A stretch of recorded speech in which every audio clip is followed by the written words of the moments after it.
രാഹുൽ എന്ന് പറയുന്ന വലിയൊരു ഡയറക്ടർ, ഇപ്പോൾ വൈനോട്ട് സ്റ്റുഡിയോസ് എന്ന് പറയുന്ന ഭയങ്കരമായിട്ടുള്ളൊരു പ്രൊഡക്ഷൻ കമ്പനി, ഇവരൊക്കെ എന്നെ വിശ്വസിച്ചേക്കുവാണ് ഇങ്ങനെ ഒരു ക്യാരക്ടർ.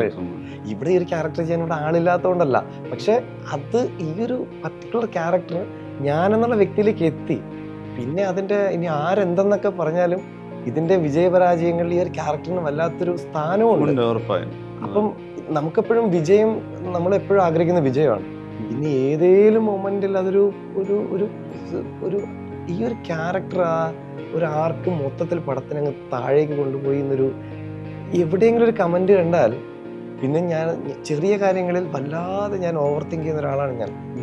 എനിക്ക് ഇത് ആലോചിച്ചിട്ട് അതാ ഞാൻ പറഞ്ഞത്, ആ ഫസ്റ്റ് ഷോ കഴിഞ്ഞിട്ടുള്ള കയ്യടിയിൽ ഓരോരുത്തരും വന്ന് ഗംഭീരമായിട്ടുണ്ടെന്ന് പറയുമ്പോൾ ഉള്ള ഒരു ഇതില് സന്തോഷത്തിനപ്പുറത്തേക്ക് സമാധാനം കുറേ നാളുകൾ കൊണ്ട് ഉള്ളിലുണ്ടായിരുന്നൊരു സംഭവം അത് ഇങ്ങനെ പറന്ന് പോകുന്നത് എനിക്ക് ലൈവായിട്ട് ഫീൽ ചെയ്തു. എനിക്ക് വല്ലാത്തൊരു സംഭവമായിരുന്നു അത്.